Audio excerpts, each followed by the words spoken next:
All right, let's talk about the guy who I think many of us were interested in. You can't miss him on the screen, as they pointed out in the broadcast. The fourth round pick by the Cleveland Browns, who was, a lot of people were very interested in. He's currently listed at 6'8", 375 pounds. So even, next to mammoths, he still stands out as a very big guy himself. But again, how much does that matter? I don't know. What matters is how well do you play. And I thought that he actually looked pretty good out there. I thought he was moving pretty well. One of the things I was really, I took away from when watching him was how well he moved up to the second level. Like, this is an example where he's supposed to block someone on the inside and then move up to the next level and block a linebacker.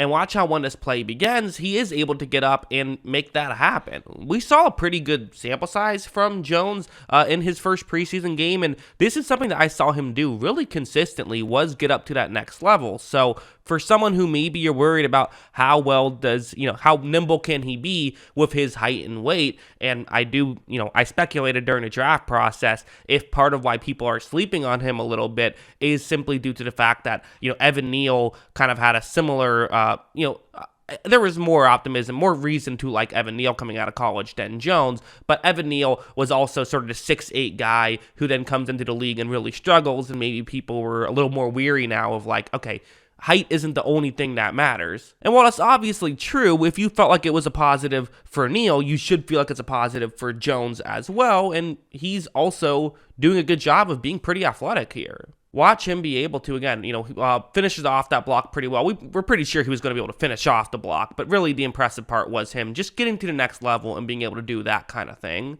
Also, going over here, listen, we got to talk about the 6'8" of it all. And, this play, this is from the broadcast angle. They were nice enough to give us this sort of, zoomed in shot and also the graphic to let us know that that is, in fact, Dawand Jones. Don't think you need the graphic. Again, just looking at how big he is next to, like, really, he makes the right guard there look like a tight end or something. That's how big he is. But anyway, one-on-one block right here against Jermaine Johnson, who is not a slouch at all. Watch how when this play begins, watch that right hand. Watch how he gets it right on that left shoulder pad of Johnson. And this is the advantage that having that long reach gives you, is it just makes things so much more difficult for the opposing pass rusher because you're going to get there first, right? There's no 6'9" pass rusher that I'm aware of.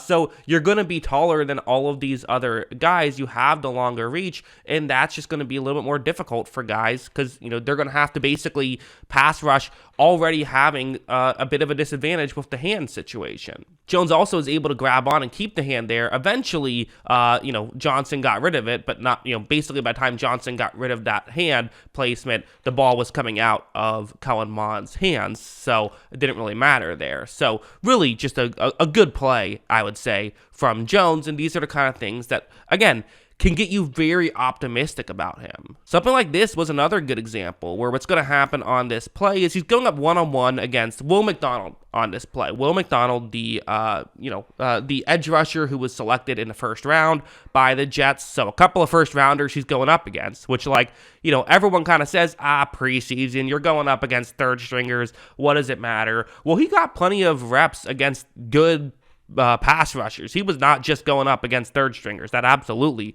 was not happening. So the way this play works is it's not a pure one-on-one matchup. There is a tight end who's going to be chipping McDonald, which obviously will help.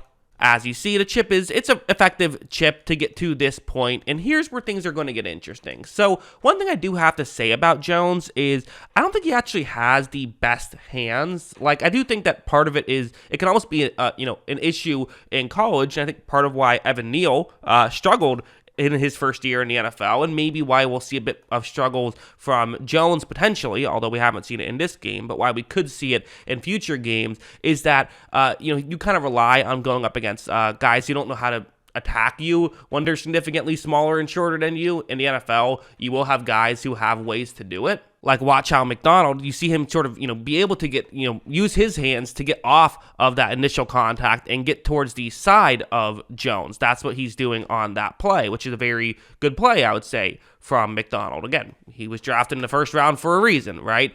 So that's definitely good, and something that Jones is just going to have to deal with of how do you handle those types of moves that maybe you're just not used to going up against. However, this play is not dead, and while McDonald has a step, and you might think, hey, having a step on a guy who is, weighs 375 pounds, you should be in pretty good shape. Watch Jones be able to still hang with him, and again, McDonald kind of then tried to make a move back towards the inside, but I mean, at a certain point, like, you only have so much time to try and make these things happen.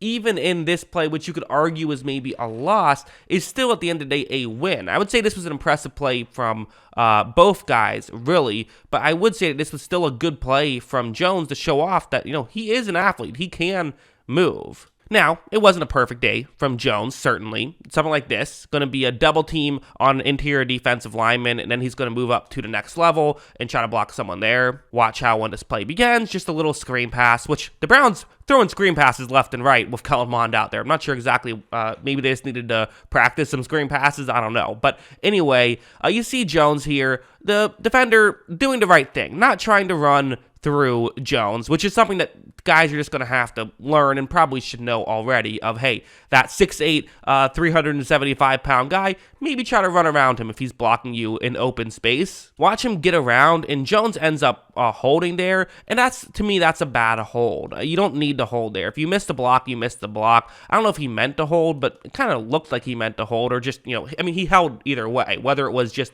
sometimes it's just adrenaline's running, high, you do it without thinking. I'm assuming that's maybe what happened there, or he, for some reason, chose to do it and hoped he could get away with it. Either way, it's not a good hold there because you still gained a few yards. Yeah, it sucks that you missed the block, but, it is what it is. Obviously, you would like him to have made that block. But, again, this wasn't an issue I saw consistently. It was just this one play, really, I felt like. So I wouldn't freak out about it or anything, but I did notice this. So yeah, those are most of my thoughts about Dawand Jones as a whole. I thought that he had, an impressive game, and for someone who, as a fourth-round pick, there is an element of proving yourself you have to do. This is certainly a good start for Jones, and I'm very fascinated in seeing what he's going to be able to do from here on out, because I do think this has been a good first test pass. Again, it is the preseason. It's just one small sample size test, but hey, better than failing the test, right? So far, so good for Jones. Interested in seeing what he does the rest of the way. What do you think about Dawand Jones and his preseason performance? Let me know in the comments below. Always love hearing from you, and of course, as always, thanks for watching.